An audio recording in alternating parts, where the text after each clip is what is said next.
Bună seara tuturor, sunt Ioana Bâldea Constantinescu, brand manager Corint și mă bucur foarte mult că în această seară ne întâlnim cu o autoare foarte specială. Este vorba despre Sally J. Pla. Hello, Sally, welcome!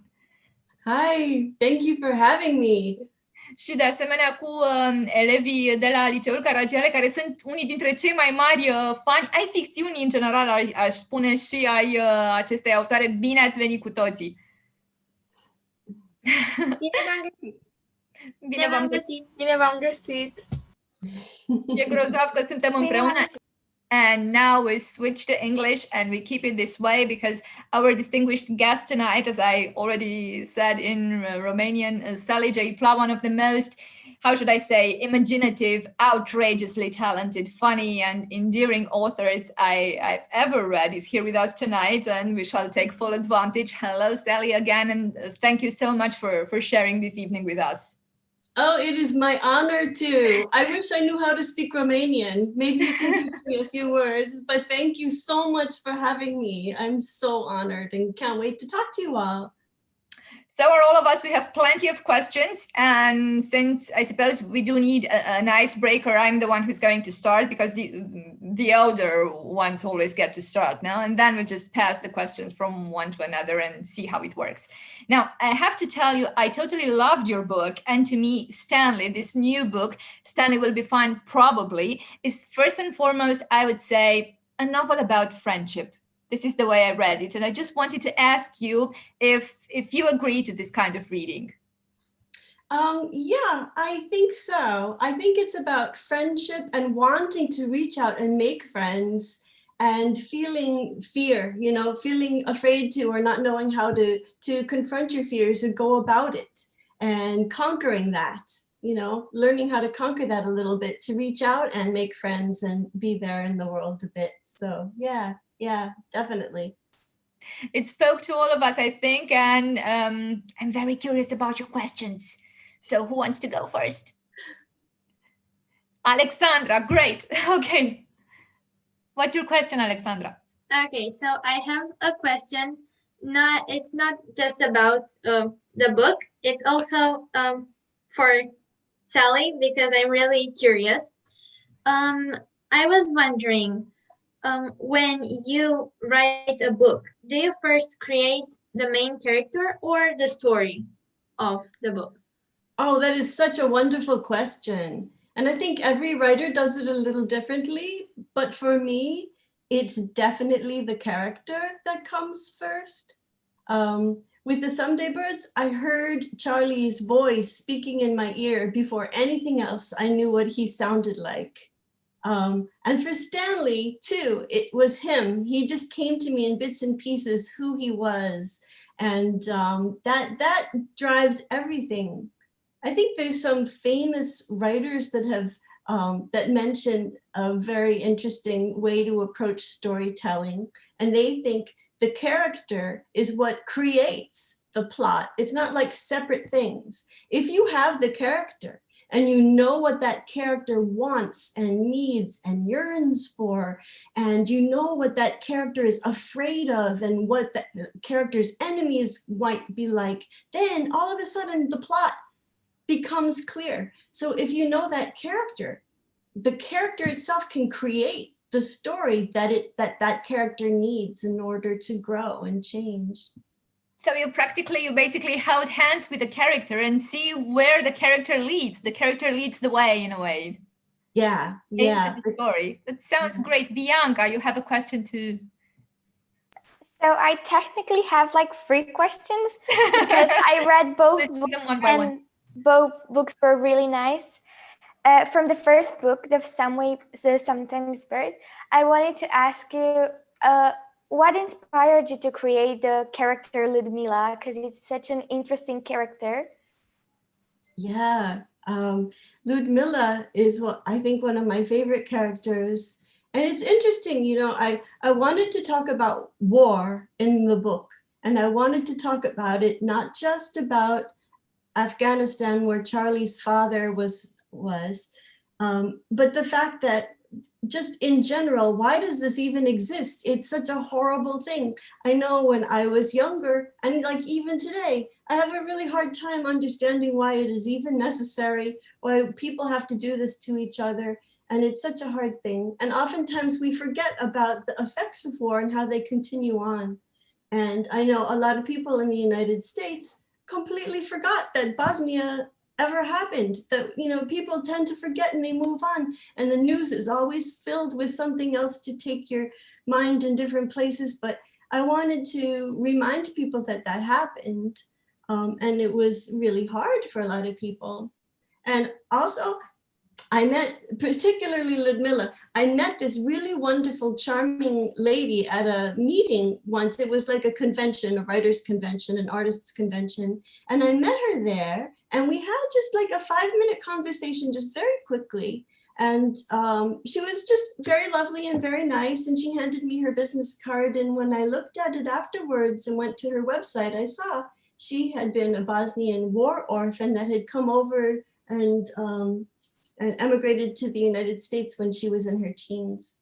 And that really affected me so much that I wanted to put her, she inspired a little bit the character of Ludmilla, that I figured they, you know, Charlie needed a babysitter or somebody, not really a babysitter, but they needed a guide. And I wanted to create a special guide for Charlie and Davis and the twins, so. This is a question I also wanted to ask you. That really sounds great, and it's amazing how most authors, in order to have the kids engaging in all kinds of adventures, they somehow deal away with the parents, while you create guides for them, you know, people who actually light up the way. That's truly amazing. I think Smaranda has a question too, and then Ioana. Yes, I have a question. I loved your books, both of them. I love that the main idea is that the main character needs to find himself. So I liked Liberty from Stanley. And will she be back in another book? Very nice question. Will she be back? Yeah, she's so special. Maybe she does deserve her own book. Well, you tell me, write me your ideas about if there was a book with Liberty at the center, what would be the story? I think the story will be about Liberty just understanding that the world is about more than fun and things, and she can understand that her mother wants just to protect her and not to make her feel bad because she had cancer and she had a really bad moment. So I think it will be like a big adventure when she realizes that the parents are really necessary in her life and they make the whole possible to make her feel good. Yeah, I think that's wonderful. Those are some wonderful thoughts, definitely for Liberty. Now, before we pass to Ioana, who has been holding her hand up for quite a long time, I wanted to ask you, because I felt that every character in Stanley had a superpower. I particularly loved Stanley's mom, which is understandable. And her superpower was, I think her superpower was love in a way, just like Liberty's was resilience, and your superpower is writing, definitely. What is Stanley's? Well, on the surface, Stanley's superpower is comics trivia. But maybe if you dig a little deeper to Stanley, he has other superpowers as well, or another one. I don't know, I would kind of like to hear what you guys think about that. I have an answer, but I'd love to know what you guys think. Maybe Ioana can help. Yeah.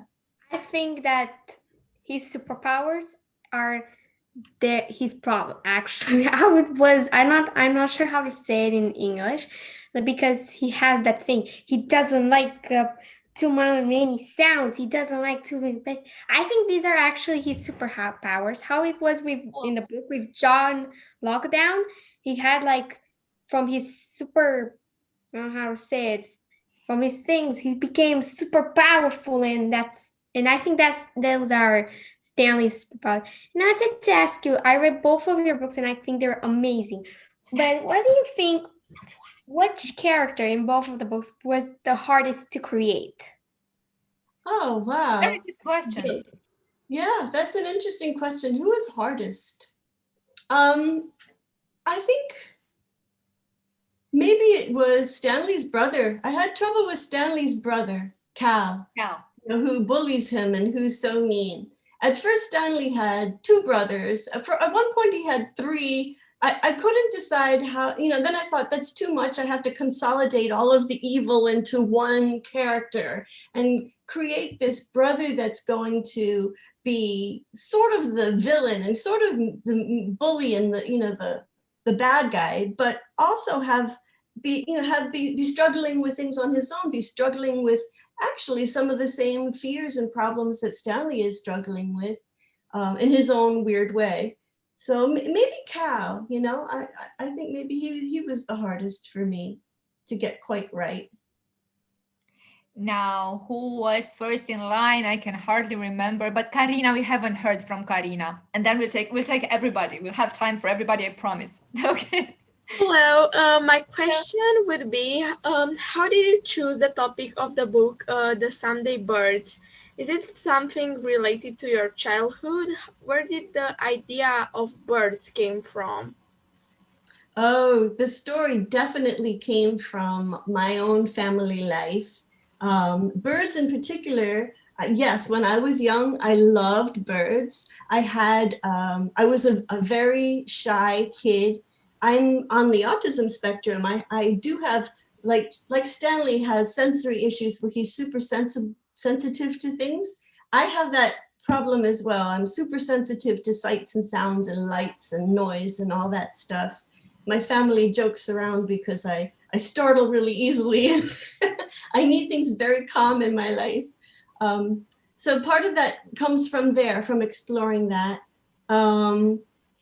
Birds, I loved birds, and I had a teacher when I was maybe 10 years old named Mrs. Shaw, like Tiberius Shaw, which is why I named Tiberius after Mrs. Shaw, because she was wonderful. And she would take us out of the classroom.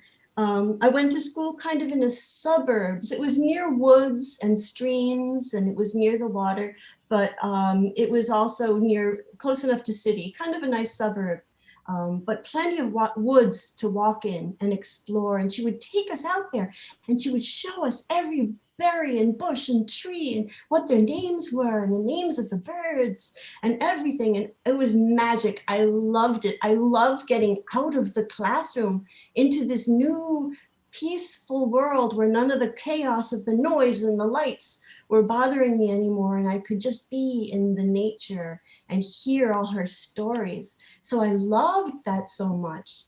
So Wow. that was part of it. And also the trips when I grew up and got married and had 3 boys, and we would take them on trips cross country. We never went into an old camper, stinky camper like Charlie, but we had an old beaten up minivan, and we drove to almost all the places that Charlie went to in the book. We went to Yellowstone Park and to Montana and to Colonial Williamsburg in Virginia. Hi, Maria. And to every of those places. So, those trips were hard on my middle son, Nate, because he's autistic and he doesn't like change or having to eat strange foods or any of those things like Charlie. So I think we were somewhere with the 3 boys, like in the middle of Ohio or something, at some rest stop eating fast food, and my son Nate was eating chicken nuggets as usual. His brother said to him, we should just write a travel journal. We've been to all these different states, and like wherever we go, all he orders is the chicken nuggets. We could write this whole travel journal like review and call it Chicken Nuggets Across America. And he said that, and then I thought, oh my gosh, that's a great idea for a book.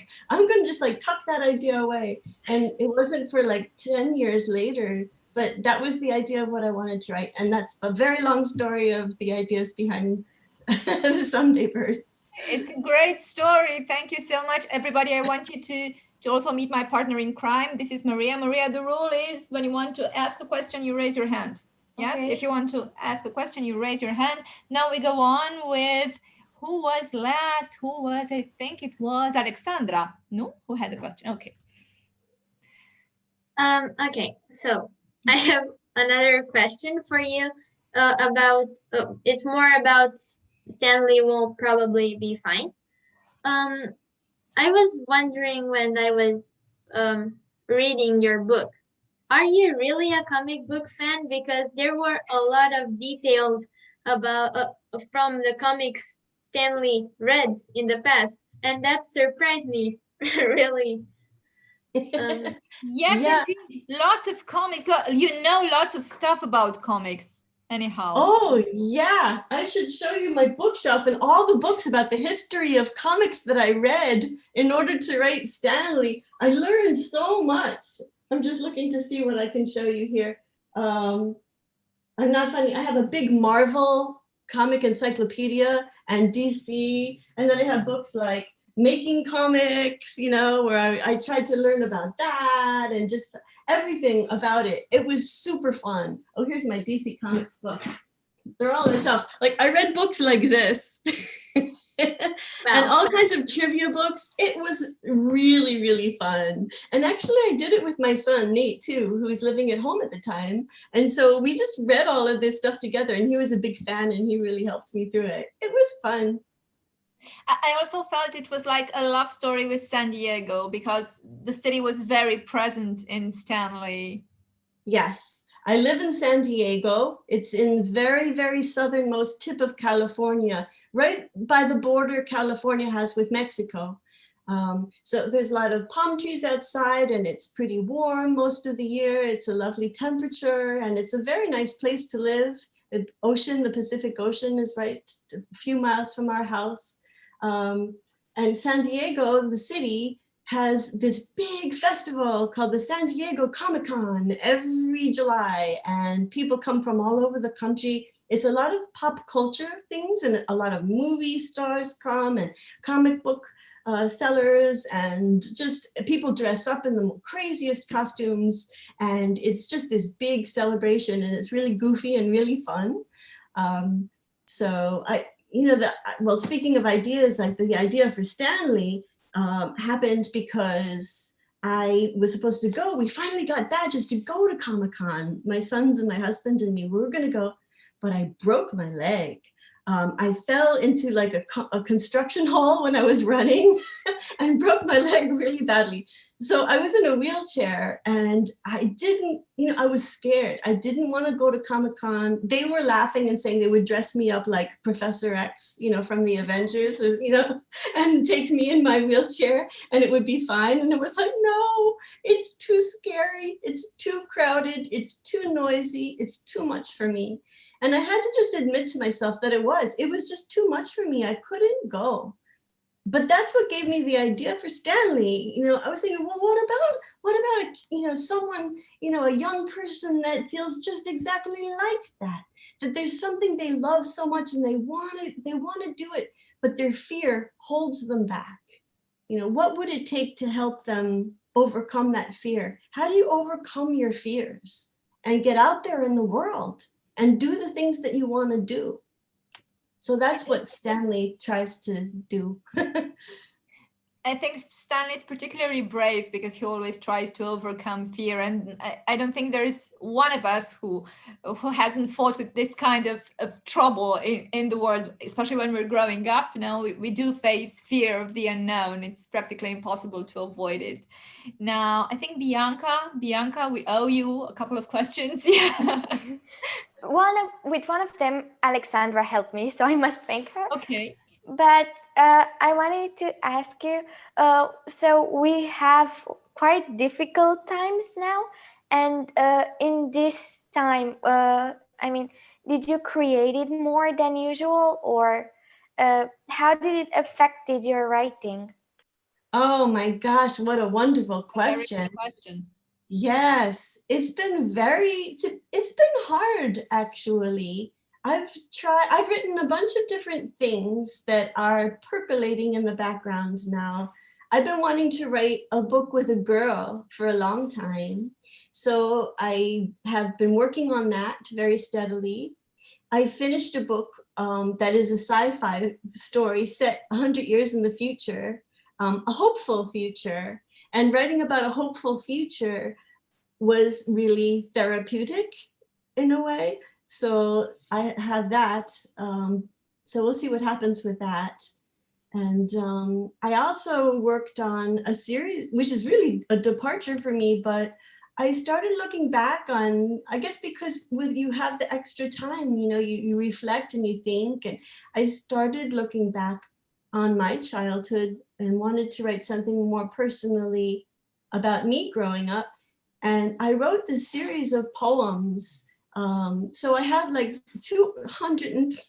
over 200 poems that sort of tell the story of me growing up. And I don't know where that's going to go. I don't know if anybody's ever going to want to publish that, but it was almost like a therapy for me, just to sort of take stock and take a moment out of time and see what I could self-express. So, I also wanted to ask you for a virtual autograph. It can be. I can mail you one. How is that? A real one. I'll send you guys a little packet after this to Ioana with book plates and things like that. How would that sound? That would sound amazing. Thank you very much. Perfect.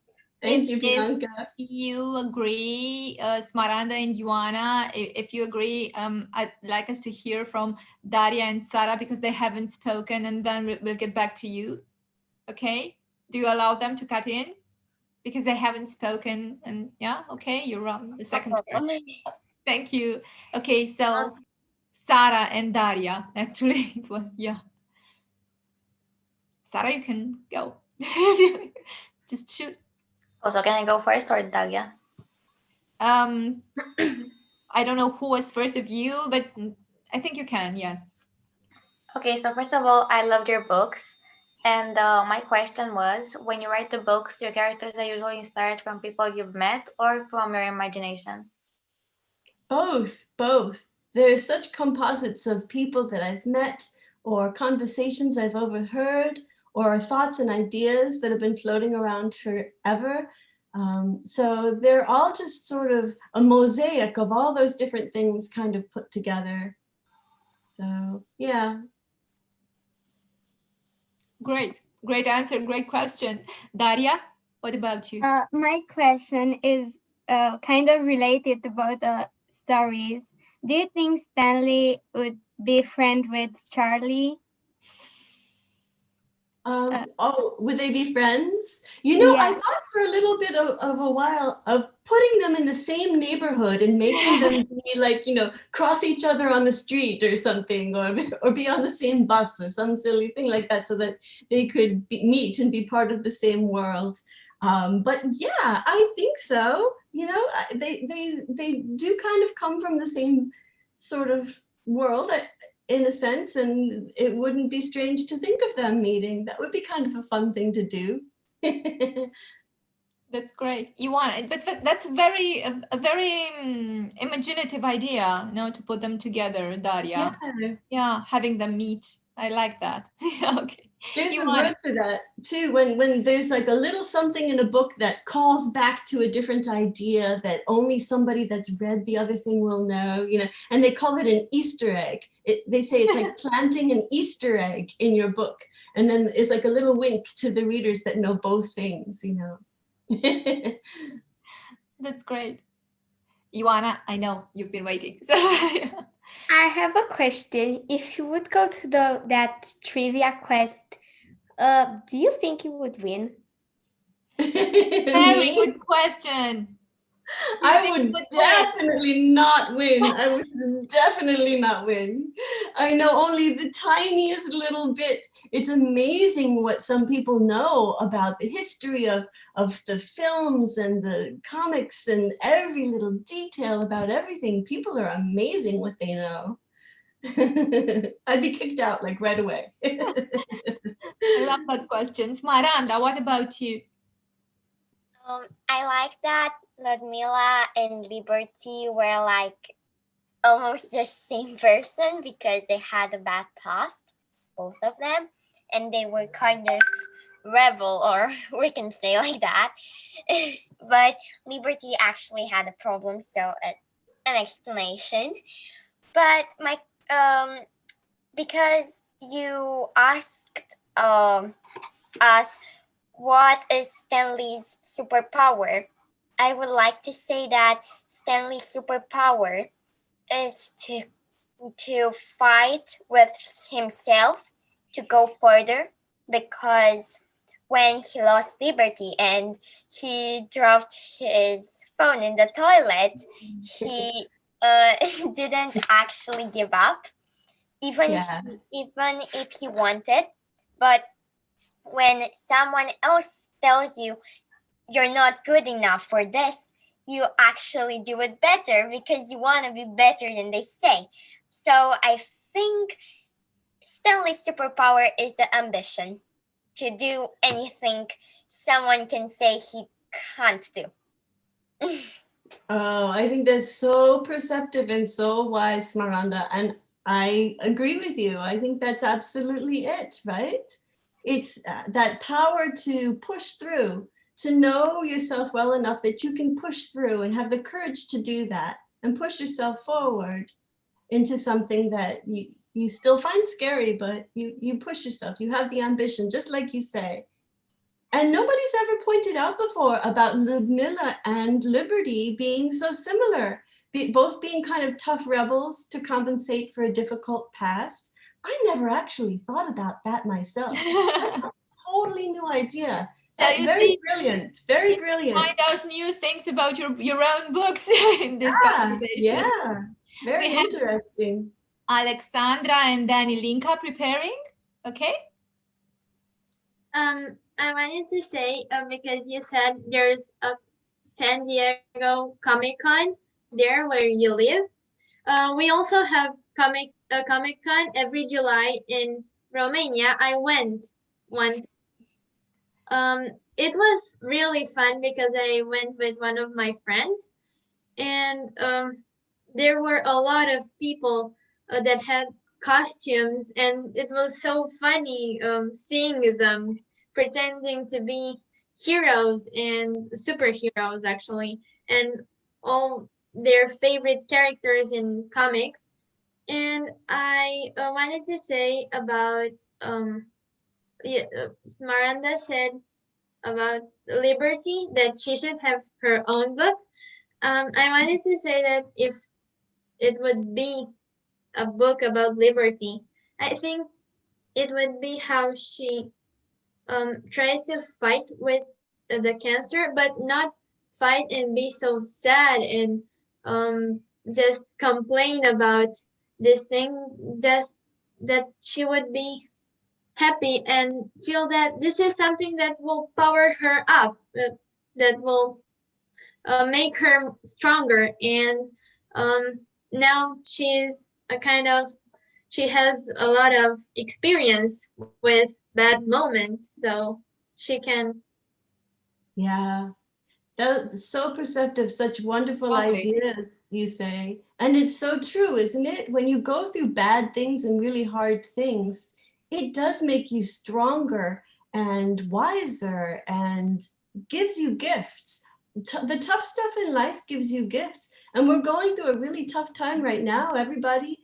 But I think that you guys are going to come out of this with such strength and wisdom and flexibility and different views of the world. It's going to give you gifts. I think the trick is just to discover what they are and how they're going to help you be stronger people and grow, because they are. You guys, your generation is going to be amazing. What you've been through and how wise you are and how you're able to handle so much. It's absolutely true. And about Liberty too, about having tough stuff in your background makes you a very special person. So I think we all learned something in this quarantine and COVID-19 situation. I discovered new hobbies that I didn't even think of in the past that I could have. That was amazing. That's wonderful. That's wonderful. That's the good part of a sad story. Now we can hear from Ilinka, who had her hand raised before. And then Yes. if you allow the youngest reader to cut in for just one question. Okay. Okay. Ilinka, it's your turn. I have a question for you. Can you describe the book, the Sunday birds, in one word? Oh my goodness, in one word? Wow, that's a challenge. The first word that would pop in my mind, I guess, would be hope. You know, hope for things to change, or maybe it should be resilience. Now that I'm thinking about it, maybe the word should be resilience. I don't know. Or fate or fear. Well, I don't know. Would it be hope? This is a tough one. At first I thought hope because, you know, Charlie is trying so hard and they face, you know, there's difficulties to be faced, but what gets him through is the, you know, the hope of doing better and of change and being able to handle it and be out there in the world and feel more comfortable in the world, you know, feel more at ease with himself. That's what Charlie's path is leading him to and what he's trying to do. But that could be described as resilience as well. So maybe that's the word. I don't know. To What do you guys think? What would you think?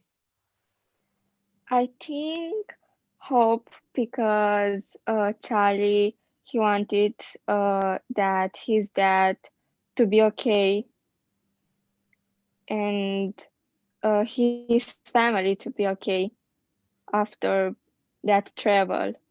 Yeah, yeah. Hope is a good word. Yes. That's a great way. Okay, you can ask your question, I think. I haven't read Stanley, but I have just one little question. What inspired you for a treasure hunt, exactly? I don't know, Yvonne. I just thought it would be a really fun thing to do. I wanted to write a little bit of a puzzle into the book. And trivia games, you know, when you start learning trivia and you think of all the games you can play and the questions and the quizzes, and I thought, how could that be turned into something fun, you know, like a game or a hunt or a contest? And then I thought, wow, yeah, a contest would be a perfect thing, you know, something that he would be scared to do but really want to do. And I guess it just grew from that, from the whole idea of the trivia being used for games. And yeah. Thank you very much. It was fun to write, really fun to write the clues and everything. And now we go to Clara. Yes, hi. I wanted to ask if there's really anyone in your life or anyone you've met that inspired Stanley. Like, did you just create him, or is there someone you kind of try to recreate, I guess?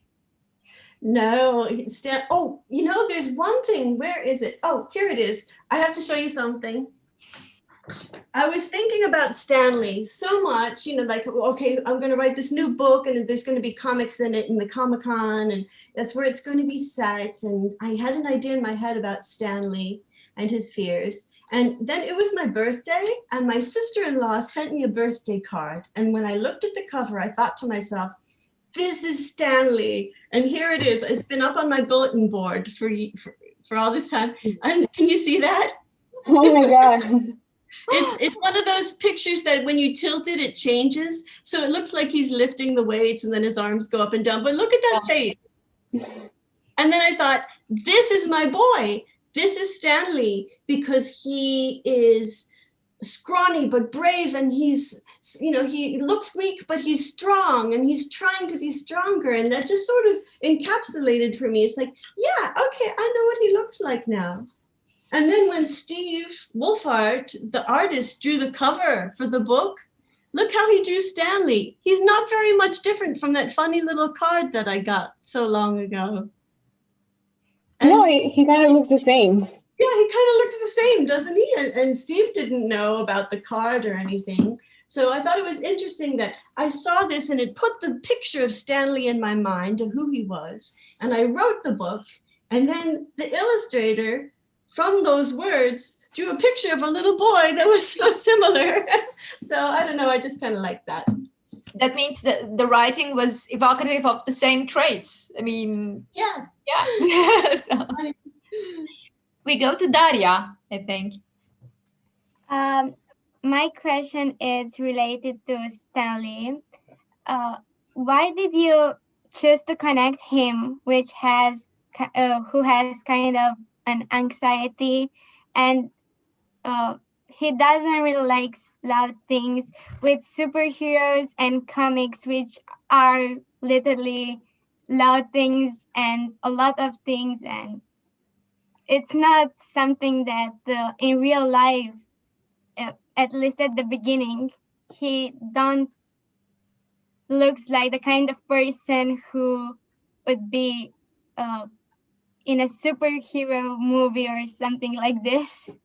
Yeah, that's a really good question, because Stanley's character, it seems like he's the kind of kid that would rather hide under a blanket, maybe in a quiet room, and read his books and just be calm and quiet.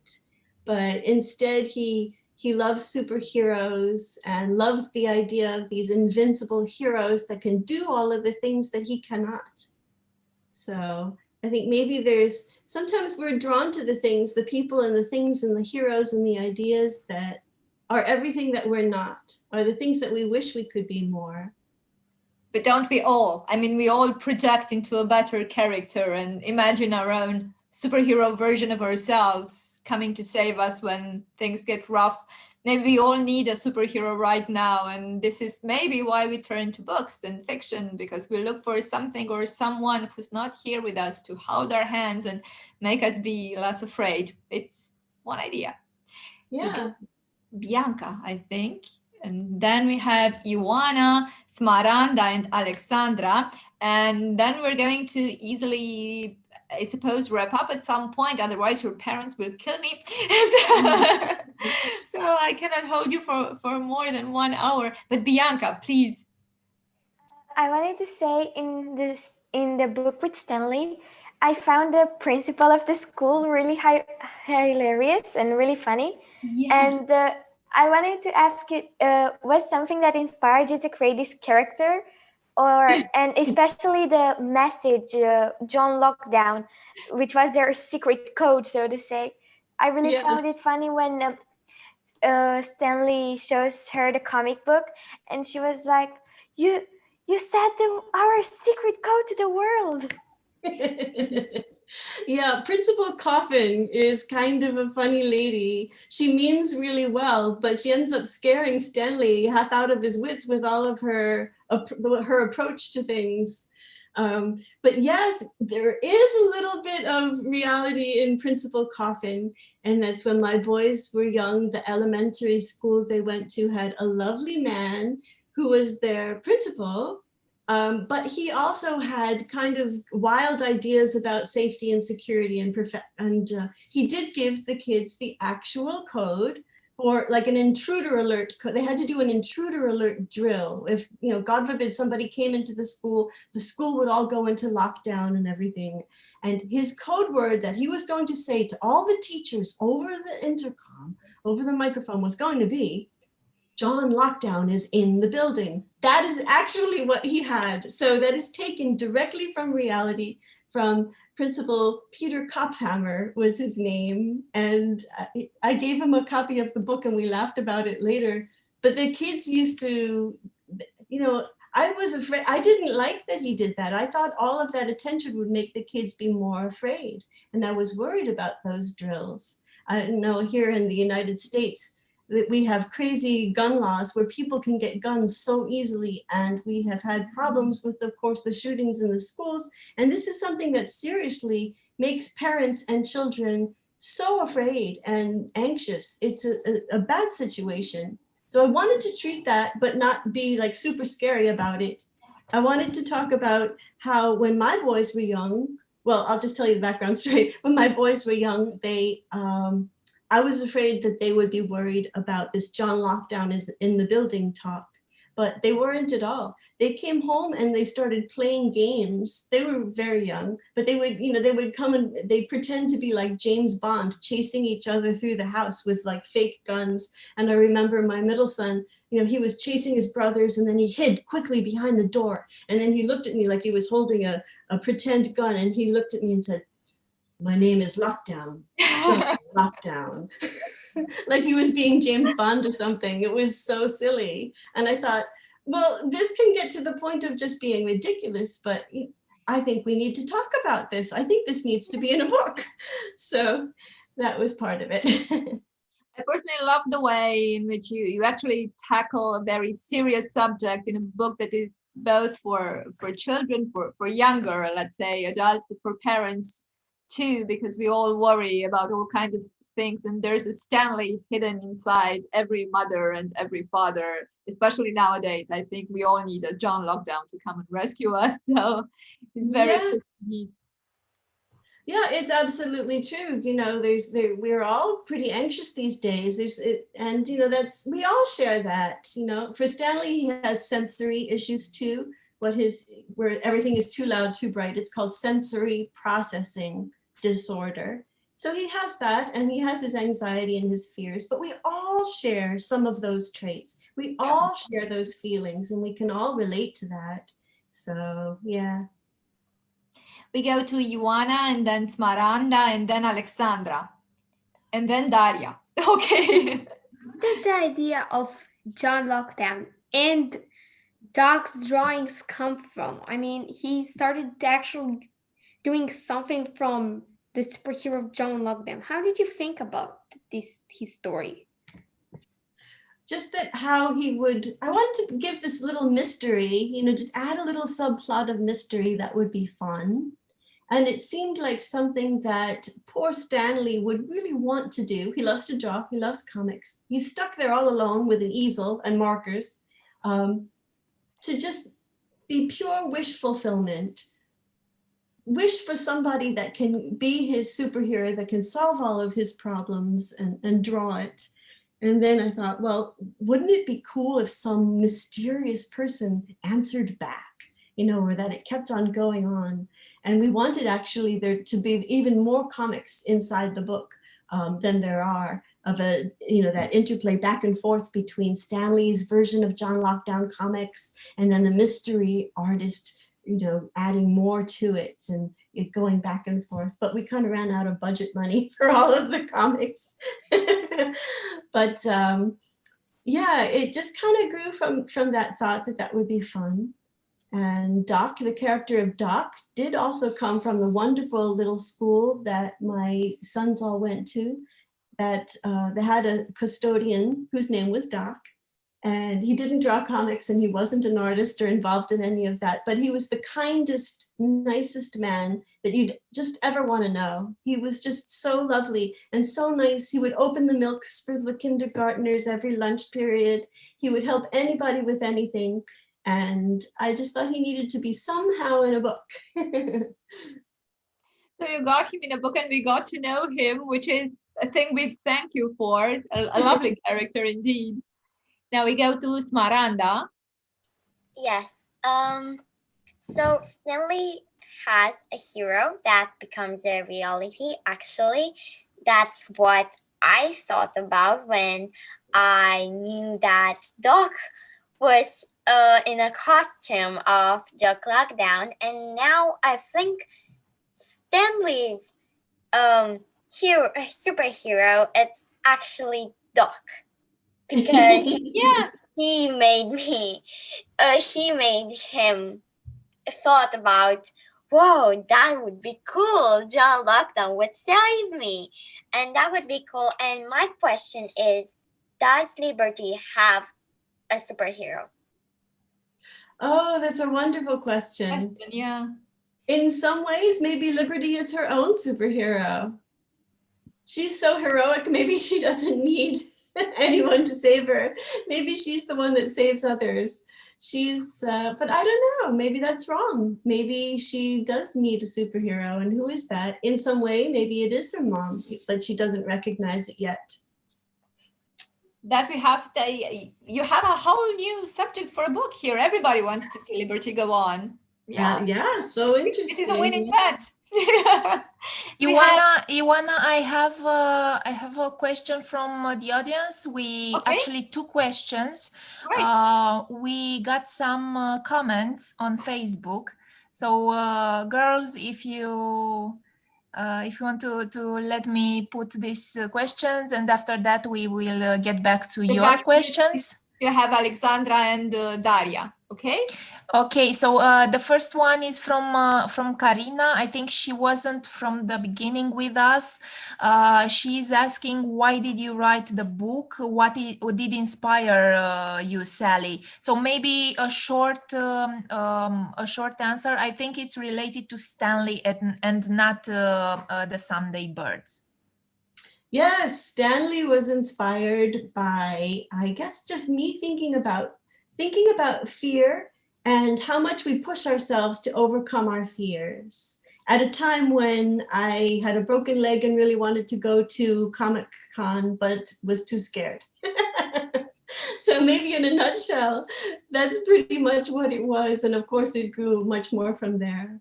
But just that question of how far do we push ourselves to do things that are scary? And how well do we know ourselves to know that when to take the leap and do a scary thing?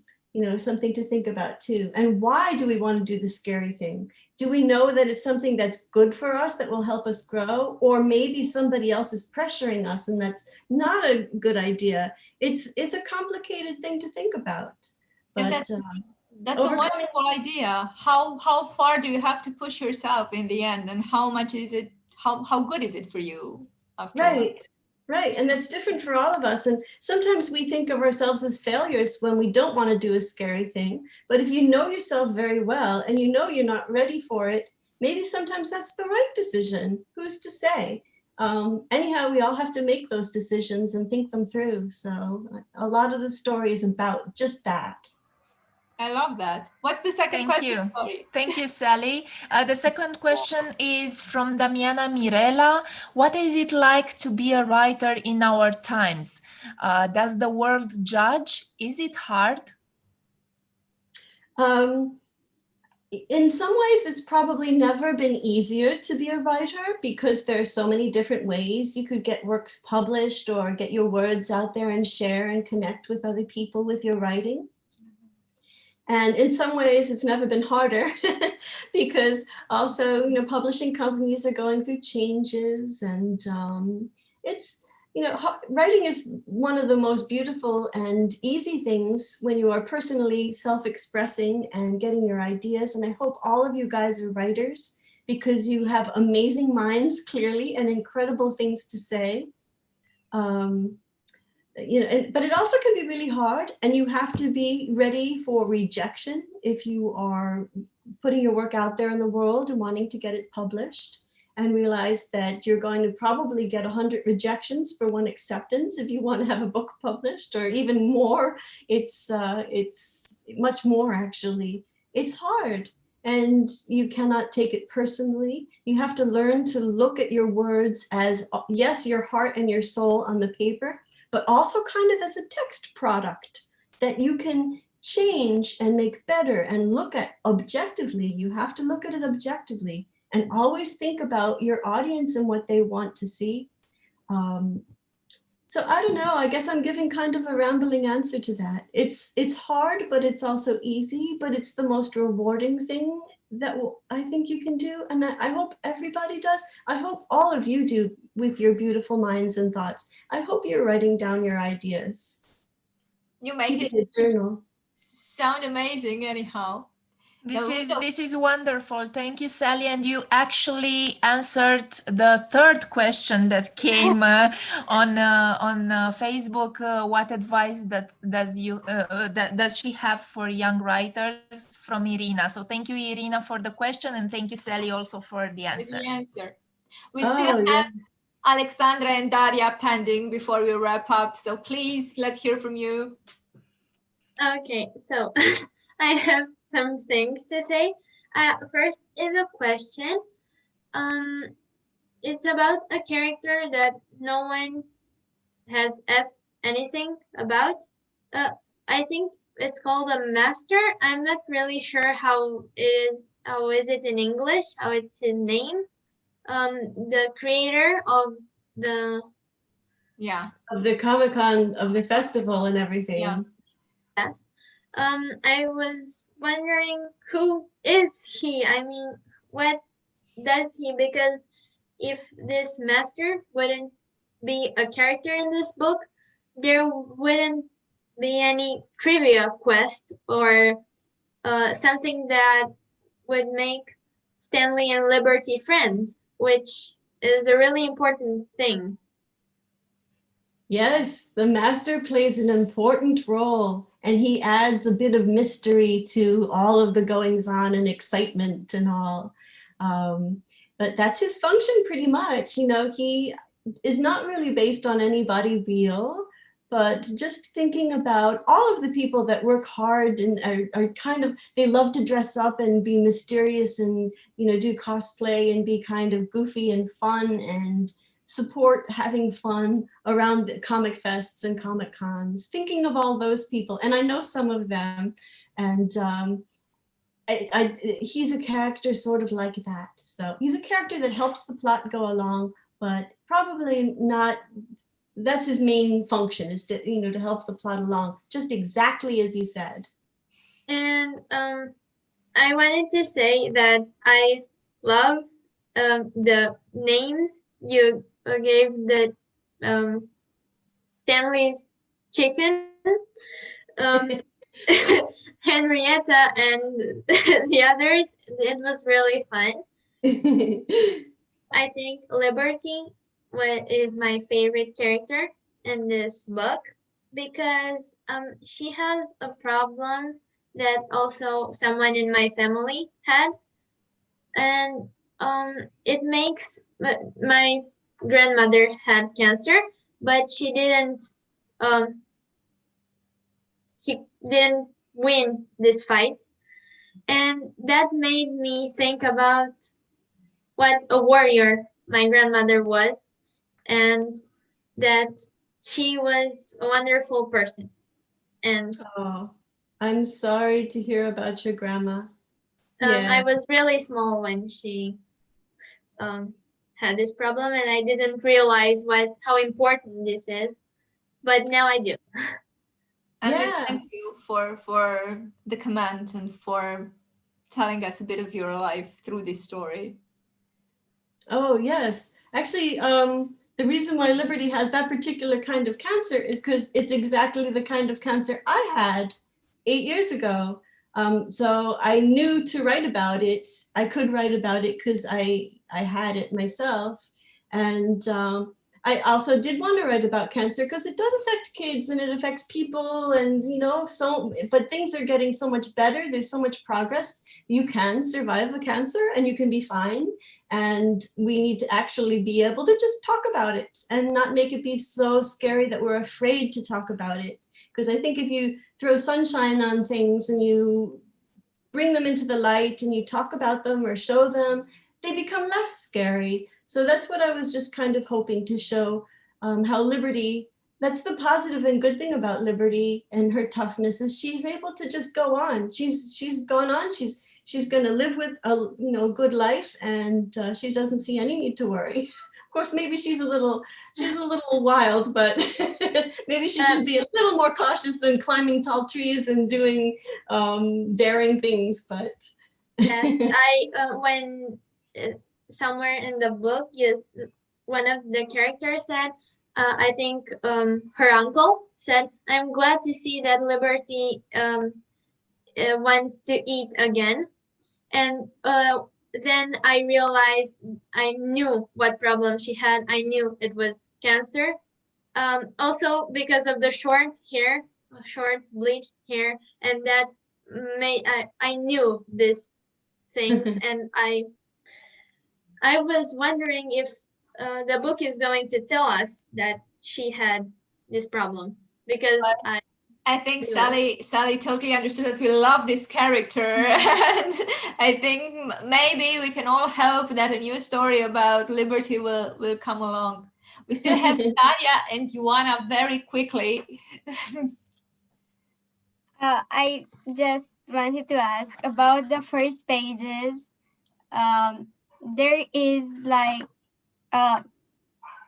there are some pages where Stanley is in Albert Einstein's it's in his cage. Dog crate. Yeah, but like, how did you thought about this thing? Did something inspire you to write this? Because I know sometimes when you have brothers or sister, you're not that. Sometimes it's not that close the connection, and it's something that inspired you to write about this. Yes. Hold on. This is a picture of me with my 3 boys. Oh, what a lovely photo this is. Yes. And it was this boy who put this boy inside the dog crate. Oh. And ingeniously perched him at the top of the stairs, and then came running to show me one day about this ingenious idea he had to torture his brother, who was sitting in the back of the dog crate actually laughing. But yeah, they were my inspiration for a lot of the torture that happens in the book. They've also done things like this boy taped this boy to the kitchen floor with duct tape once. They just, oh my goodness, they were literally swinging from the chandeliers when they were little, those 3 boys, and they're now in their 20s. But yes, that was part of it, just that sense of the sibling as your enemy, you know, especially among boys. There's something there. I don't know why they fight so much like that. And some of the fighting is love disguised as fighting. I don't know.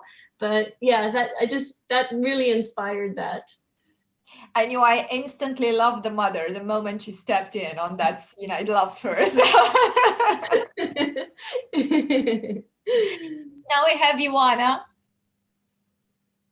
I noticed that at the end of the book, you said about that Stanley and Darcy are making a comic book, the girl with the blue streak in her hair, and she pretty looked a bit like Liberty.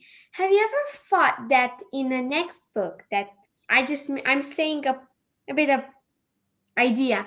Have you thought like to have a next book that is going to be Liberty to the Rescue, where she actually has this power? I mean, she really goes and help people with her superpowers. That's an amazing idea. Write it down and tell me your thoughts. Maybe we should work on that.